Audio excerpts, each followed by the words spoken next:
এটা ভালোবাসা না, এটা বন্ধুত্ব না, এটা অবৈধ, এটা অসভ্যতা।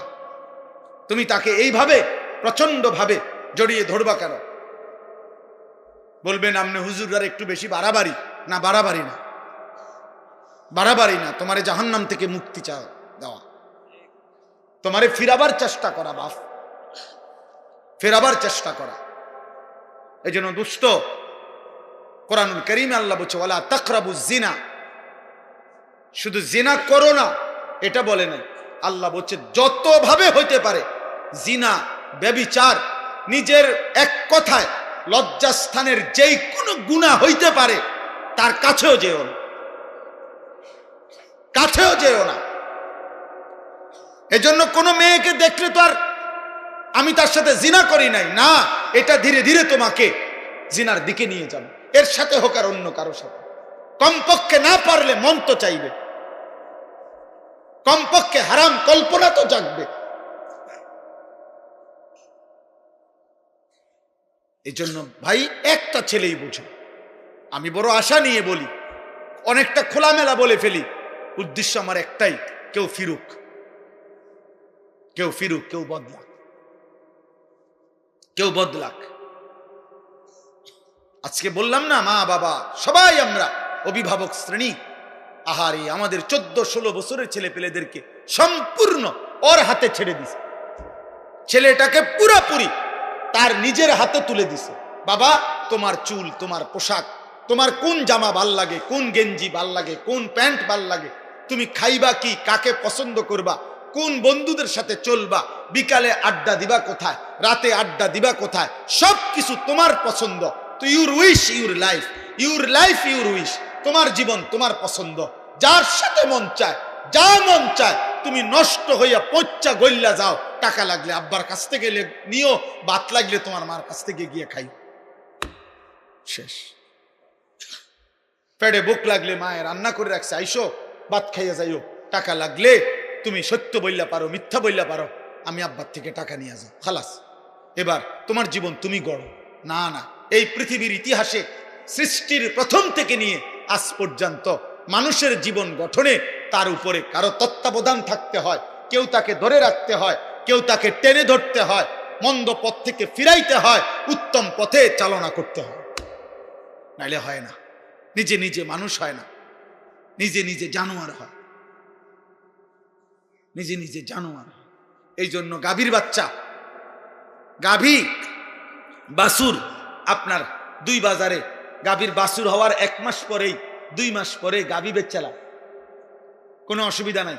বাছুর এটা এমনি আমনের এ দৌড়ায় মরে 1 মাস খাইয়া এটা বাচ্চা যাবে, কারণ এর কোনো তরবিয়তের কিছু নাই, এর কোনো আখলাক গঠন, চরিত্র গঠন, জীবন গঠনের কোনো বিষয় নাই।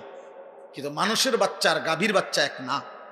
মানুষের বাচ্চা কারো তত্ত্বাবধানে থাকতে হয়, বাবা খেয়াল রাখতে হয়, মা খেয়াল রাখতে হয়, অভিভাবক খেয়াল রাখতে হয়। আমি ঘরের বারান্দায় বসছি, আমার মা আমার ডাক দিয়ে ভিতরে নিয়ে আসছে, আব্বা ভিতরে আইয়া বইও। আমি বলছি মা কি হইছে? মা বলছে ফুত, ওই বাসার কাজের মেয়ে তোর দিকে তাকায় ছিল, মা দেখছি, এই জন্য তোরে ডাইকে নিয়ে আসছে। আমার পুরা জীবনে আমি একটা টুপি, লাল 4টা ফুলওয়ালা, একবার একটা টুপি পরছিলাম, আমার আব্বা আমার টুপি খোলায় ফেলছে, বলছে না আব্বা ঠিক আছে, আমি জীবনে কোনোদিন বাবা সাদা টুপি ছাড়া অন্য টুপি পরি নাই, তুইও পরিস না আব্বা, না জায়েজ না। রঙিন টুপি কি নয়, হারাম বলতেছি না, কিন্তু বাবার একটা কি কথা, খুলে ফেলছে।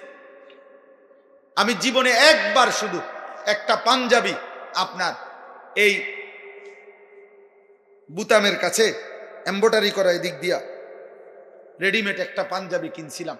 আমার বড় ভাই প্রথম যে বেলা পড়ছি, বড় ভাই দেখেই আমার গায়ের থেকে ধৈর্য, গায়ে পড়া অবস্থায় টান দিয়ে সিরা টুকরা টুকরা করে ফেলাই দিয়েছে। কেউ ধরে রাখতে হয় বাপ, কেউ ধরে রাখতে। আজ তোমাদেরকে ছেড়ে দিছে বাবা, যে আব্বা ধর, তোর 12,000 টাকার মোবাইলের কাছে তোকে তুলে দিলাম, তোর 16,000 টাকার মোবাইলের হাতে তুলে দিলাম, তোর জীবন তোর হাতে। যার কারণে বদনসিব সন্তান আর কোনোভাবেই আল্লাহও চেনে না, আখেরাতও চেনে না, ডানও চেনে না, বামও চেনে না, কর্তব্যও চেনে না, করণীয় বুঝে না। কি খায়, কি করে, কার মতো চুল রাখে বলতেও পারতো না। বাস্তবতা এটা, মানে তার তো কোনো অভিভাবক নাই। কে তার চুল ঠিক করে দিবে? কে তার চেহারা ঠিক করে দিবে? কে তাকে বুঝায় দিবে যে দাড়ি লম্বা করো? কে তাকে বুঝায় দিবে মুছ ছোট করো? কে তাকে বুঝায় দিবে টয়লেট পেপার ব্যবহার করো? আমি তো আলহামদুলিল্লাহ আমার 9 বছরের বাচ্চাকেও এখনো বলি, আব্বু টয়লেট পেপার নিছু কিনা? ওরে বারবার মনে করাই দিছি।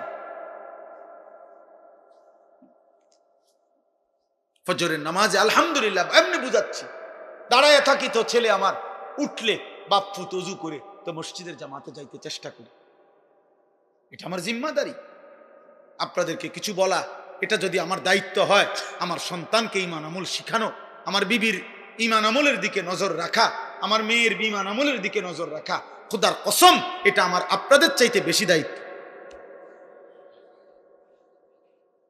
আপনাদেরকে বলা এটার চাইতে ওইটা আমার কি বেশি দায়িত্ব। অতএব শেষ কথা এটাই, আযুকু আযাবাল খুলদি বিমা কুনতুম তা'মালুন। আল্লাহ বলে, বান্দা সেদিন তুমি আমাকে ভুলে গেছিলে, আজ আখিরাতে আমি তোমাকে ভুলে গেলাম। অতএব অনন্তকালের জন্য আযাবাল খুলদ, খুলদ মানে অনন্তকাল, অনন্তকালের জন্য তুমি তোমার মন্দ কর্ম নাফরমানির বদলায় জাহান্নামের আযাব ভোগ করতে থাকো। যা নাফর, আজ তোকে আমি চিনি না, যা এবার তোর কোন বাপ থাকলে তুই বল গিয়া তোর বাপের সুপারিশ করতে, যা তোকে জাহান্নাম থেকে বাঁচে। আল্লাহ যদি কারো জাহান্নামের ফয়সালা দেয় ওকে ফিরাবে কে? নবী তো সুপারিশ করবে, নবী ফয়সালা দেবে না। আপনি না বুঝলে আবার জিগায়েন বালা হুজুরে, বুঝের হুজুরে জিজ্ঞাসা করে, বুঝ মানে আলেমকে। নবী সাল্লাল্লাহু আলাইহি সাল্লাম সুপারিশ করবে। সুপারিশ মানে ফয়সালা, সুপারিশ মানে আবেদন, আবেদন। দরখাস্ত মানে ফয়সালা। দরখাস্ত কারো কাছে দিতে হয়, অন্য কেউ এটা কি করে? মঞ্জুর করে। তো নবী তো সুপারিশ করবেন, ফয়সালা দেবে কে? আল্লাহ।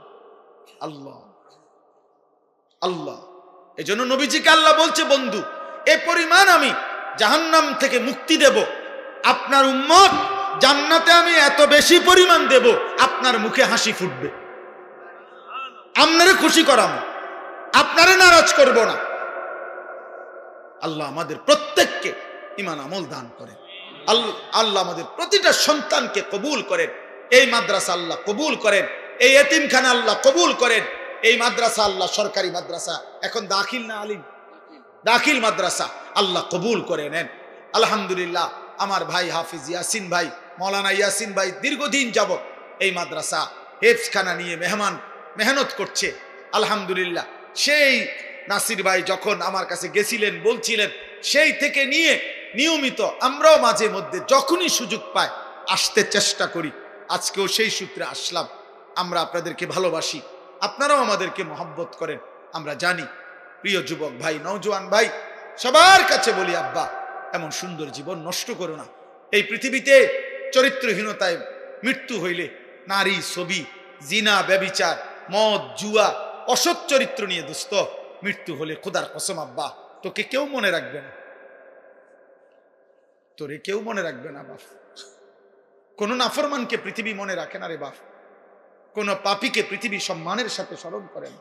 ফেরাউনের নামে পৃথিবীর কোন কুত্তার নামও নাই, নমরুদের নামে পৃথিবীর কোন কুত্তার নামও নাই।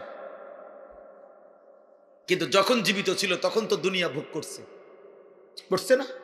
ফেরাউন তো বাদশা ছিল, তো হে কি ভানি ভাত খাইছে? সে কি শুধু ডাল ভাত খাইছে? নমরুদ তো বাদশা ছিল। সবচেয়ে বেশি অঞ্চলের বাদশা এই পৃথিবীতে যে কয়জন, তার মধ্যে নমরুদ একজন। আবু জেহেলের নামে পৃথিবীর কোন কুত্তার নামও নাই। কিন্তু সেদিন আবু জেহেল যেই সাহাবাদেরকে জুলুম করছে, ওই সাহাবাদের নামে পৃথিবীর কোটি কোটি ইমানদারের নাম আছে। উমাইয়া ইবনে খালফ যেই বেঈমান হযরত বেলালকে কষ্ট দিছে, তার নামে পৃথিবীর কোন